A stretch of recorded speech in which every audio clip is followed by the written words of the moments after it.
صل على سيدنا ومولانا محمد وعلى سيدنا.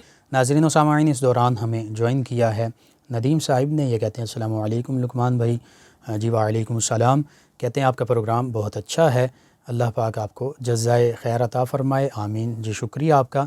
انہوں نے ایک سوال پوچھا کہ 4 رکعت فرض نماز میں اگر کوئی غلطی ہو جائے یا تیسری رکعت میں سورہ فاتحہ کے فوراً بعد کوئی آیت بھول جائے اور کوئی رکعت بھول جائے تو کیا کرنا چاہیے؟ جی میں عرض کرتا ہوں، فرض نماز چاہے امام صاحب کے پیچھے پڑھ رہے ہوں جماعت کے ساتھ تو پھر تو مقتدی نے قیام میں خاموش ہی رہنا ہوتا ہے، صرف ثنا پڑھنی ہوتی ہے. اور اگر خود انفرادی نماز آپ پڑھ رہے ہیں فرض، تو اس میں تو تیسری اور چوتھی رکعت میں سورہ فاتحہ کے بعد کوئی اور سورت یا آیت تلاوت ہی نہیں کرنی ہوتی. تو یہ آپ کے سوال کا جواب ہے. اور دوسرا یہ کہ کوئی رکعت بھول جائے تو اس بارے میں یہ ہے کہ جس پر جتنی رکعات کا آپ کو غالب گمان ہے بلکہ یقین ہے کہ میری اتنی رکعات ہوئی ہیں، ان کو آپ شمار کر لیں، اس کے مطابق نماز ادا کر لیں. طاہر صاحب ہیں، انہوں نے ہمیں جوائن کیا. کہتے ہیں السلام علیکم. جی وعلیکم السلام. کہتے ہیں پروگرام بہت اچھا ہے. جی شکریہ آپ کا. تبسم صاحبہ نے ہمیں جوائن کیا. یہ کہتی ہیں السلام علیکم، آج کا ٹاپک بہت اچھا ہے. جی وعلیکم السلام. جی بالکل، یہ آج کا موضوع بہت خوبصورت بھی ہے، اچھا بھی اور بہت اہم بھی ہے. شرمین کنول صاحبہ ہیں، یہ کہتی ہیں السلام علیکم. جی وعلیکم السلام. کہتی ہیں بھائی کیسے ہیں آپ؟ جی الحمدللہ. کہتی ہیں کہ پروگرام بہت اچھا ہے ہمیشہ کی طرح. جی شکریہ آپ کا. تمام لسنرز کا شکریہ کہ آپ پروگرام سماعت کرتے ہیں، اپنی پسندیدگی سے نوازتے ہیں. اس دوران ہمیں جوائن کیا ہے افضل ملک صاحب نے. کہتے ہیں السلام علیکم مفتی صاحب. جی وعلیکم السلام. کہتے ہیں سوال یہ ہے کہ نماز عشاء کے وطر میں دعائے قنوت نہ آتی ہو تو اس کی جگہ کیا پڑھا جائے؟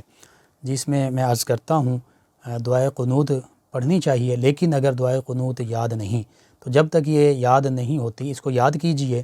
اس دوران کوئی سی دعا اور خصوصاً ربنا آتنا فی الدنیا حسنۃ وفی الآخرۃ حسنۃ وقنا عذاب النار یہ پڑھا جا سکتا ہے، یہ دعا پڑھی جا سکتی ہے. لیکن آپ نے کوشش کرنی ہے کہ ساتھ آپ دعائے قنوت یاد کرتے رہیں. جب یاد ہو جائے تو پھر دعائے قنوت ہی وطروں میں پڑھیے. محمد عارف صاحب ہیں گوجرا سے، انہوں نے ہمیں جوائن کیا ہے. کہتے ہیں السلام علیکم. جی وعلیکم السلام. کہتے ہیں کہ آپ کا پروگرام بہت اچھا ہے اور بچی کی شادی نہیں ہو رہی، کوئی آسان سا وظیفہ بتا دیں جو پڑھا جا سکے. جی بالکل، میں عرض کرتا ہوں آپ بیٹی سے کہیے کہ وہ سورہ آل عمران کی آیت مبارکہ 9 اس کو کثرت سے پڑھیں جتنا آسانی سے ہو سکے، اور خاص طور پر جمعۃ المبارک کے دن ضرور پڑھیں. 313 مرتبہ آل عمران، سورہ آل عمران آیہ مبارکہ 9 اس کو 313 مرتبہ پڑھیں. اول آخر 11 مرتبہ درود پاک پڑھیں، اور اس کے ساتھ ساتھ یا مسبب الاسباب کا ورد بھی کر سکتے ہیں، درود پاک کی بھی کثرت کریں. انشاءاللہ اللہ سبحانہ و تعالی بہتر اسباب پیدا فرما دے گا. ناظرین سامعین، کے علاوہ ہمارے ایک اور لسنر ہے عبدالعزیز صاحب، انہوں نے ہمیں جوائن کیا. کہتے ہیں السلام علیکم. جی وعلیکم السلام. کہتے ہیں اس دفعہ فطرانہ کیا ہے، اور کہتے ہیں کہ پروگرام روزانہ کی طرح بہت کمال ہیں. جی شکریہ آپ کا. فطرانہ تقریباً 2 کلو گندم جو ہے اس کی قیمت کے برابر بنتا ہے، تو یہ تقریباً 100 سے 125 روپے کے درمیان ہے. بہتر یہی ہے 125 روپے جو ہیں وہ ایک شخص کا فطرانہ جو ہے وہ ادا کر دیا جائے. اور اگر صاحب حیثیت لوگ ہوں تو جو کشمش کھجور ان کے مالیت جو ہے اس کے مطابق بھی فطرانہ ادا کیا جا سکتا ہے. ناظرین سامعین، ان کے علاوہ ہمارے ایک لسنر نام نہیں لکھا. کہتے ہیں السلام علیکم. جی وعلیکم السلام. کہتے ہیں اگر مسجد میں اذان ہو جائے تو کیا گھر میں جماعت کروا سکتے ہیں کہ گھر میں بھی اذان دینا ضروری ہے؟ جس میں یہ عرض کروں کہ مردوں کے لیے جماعت کے ساتھ نماز پڑھنا یہ واجب ہے. بلا عذر شرعی جماعت چھوڑنا یہ بہتر نہیں ہے، تو واجب کو چھوڑنا ہے. تو اس لیے بہتر تو یہی ہے کہ جماعت جو ہے، نماز جو جماعت کے ساتھ مرد پڑھیں. تو ہاں اگر بزرگ ہیں یا نابالغ بچے ہیں یا جنہیں خدشہ ہے بیماری کا، تو ایسے لوگوں کے لیے فقہاء اور مفتیان کرام نے یہ رخصت اس کا فتویٰ دیا ہے کہ وہ گھر میں جماعت کروا سکتے ہیں، اور گھر میں جماعت کے لیے اذان ضروری بھی نہیں ہے. محمد شہباز صاحب ہیں، یہ کہتے ہیں السلام علیکم. جی وعلیکم السلام. کہتے ہیں کہ لوگ سحری میں جب نماز ہو رہی ہوتی ہے پھر بھی کھانا کھا رہے ہوتے ہیں، تو کیا یہ صحیح طریقہ ہے؟ غالباً آپ اذان کا کہنا چاہ رہے ہیں. چاہے نماز بھی ہو رہی ہو وہ تو بہت زیادہ اور زیادہ دیر ہو جاتی ہے.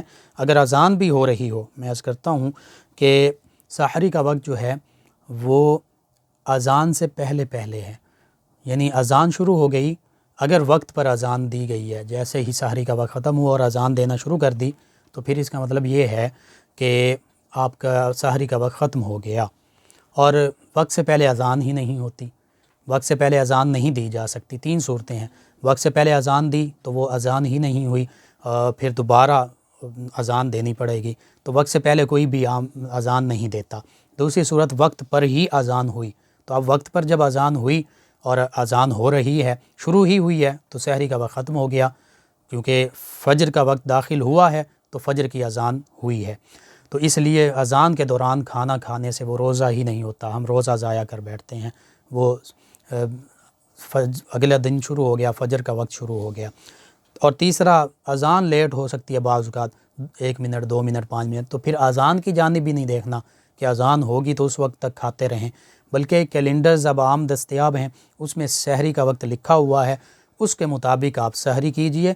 حتیٰ کہ علماء اور فقہاء تو یہ کہتے ہیں کہ سحری میں بھی کوشش کی جائے کہ 3-4 منٹ کی احتیاط کر لی جائے، یعنی 3-4 منٹ پہلے ہی کھانا پینا بند کر دیا جائے، تو یہ زیادہ بہتر ہے. اسی طرح افطاری میں بھی 2-3 منٹ کی احتیاط یوں کی جائے کہ یہ حدیث مبارکہ میں آتا ہے کہ جب افطاری کا وقت ہو جائے تو افطاری میں دیر مت کرو، لیکن اس کا یہ معنی بھی نہیں کہ افطاری کا وقت ہوا ہی نہیں اور اس حدیث مبارکہ کو ہم کہہ کر کے جی افطاری میں دیر نہ کرو.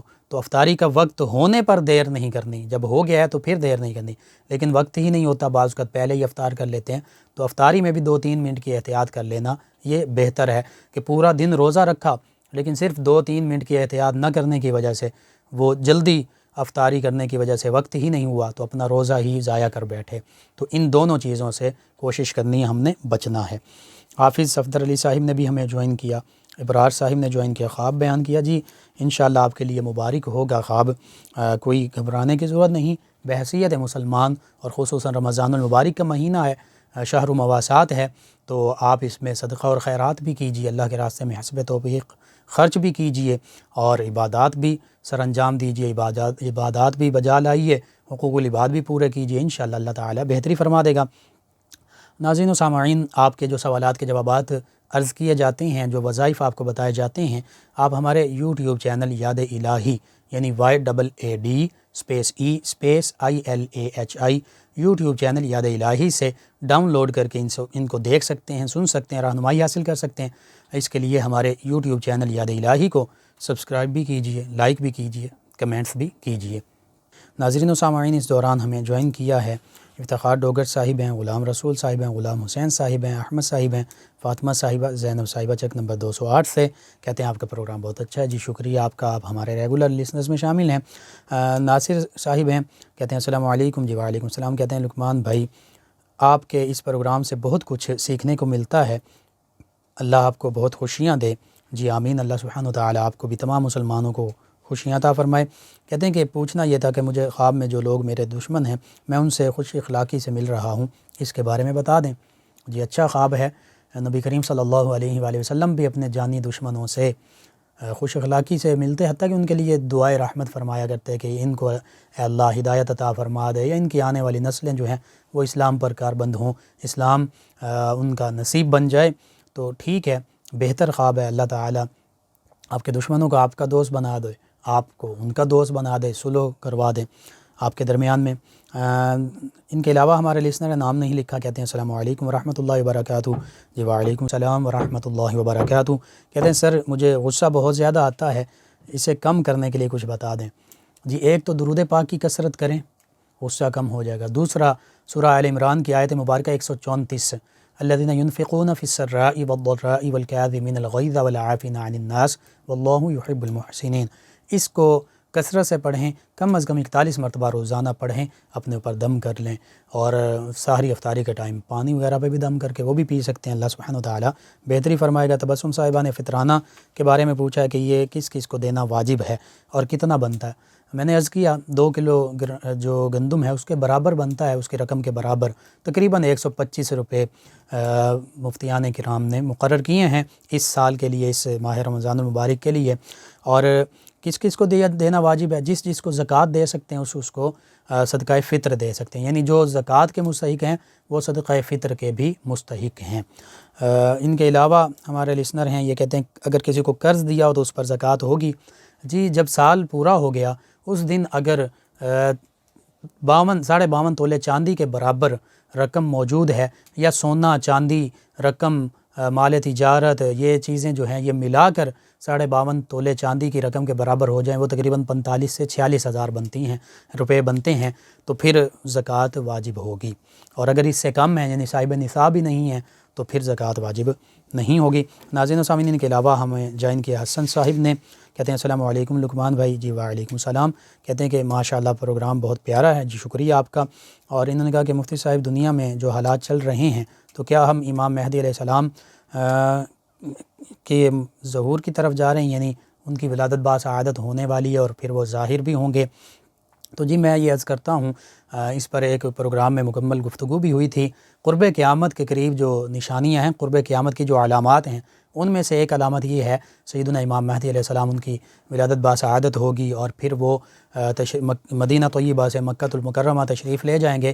وہاں پر غیب سے ندا آئے گی کہ یہ اللہ کے خلیفہ مہدی علیہ السلام ہیں، ان کی بیعت کرو، ان کی اطاعت کرو۔ تو یوں قرب قیامت کی جو نشانیاں ہیں، دیگر بھی نشانیاں نبی کریم صلی اللہ علیہ وآلہ وسلم نے بیان فرمائی، ان میں مشرق میں، مغرب میں، جزیرۃ العرب میں زمین کا دھنسنا، دجال کا آنا، دابت الارض کا نکلنا، تو یہ ساری نشانیاں جب قرب قیامت ہوگی تو سیدنا مہدی علیہ السلام بھی ضرور تشریف لائیں گے۔ ناظرین و سامعین، مسکان فاطمہ، بلال حسین، باقی ہمارے لسنر، ثنا صاحبہ ہیں، غالباً اعجاز صاحب، آپ کے سوالات کے جوابات انشاءاللہ ہم کل پروگرام میں شامل کریں گے۔ پروگرام کا وقت ختم ہوا چاہتا ہے۔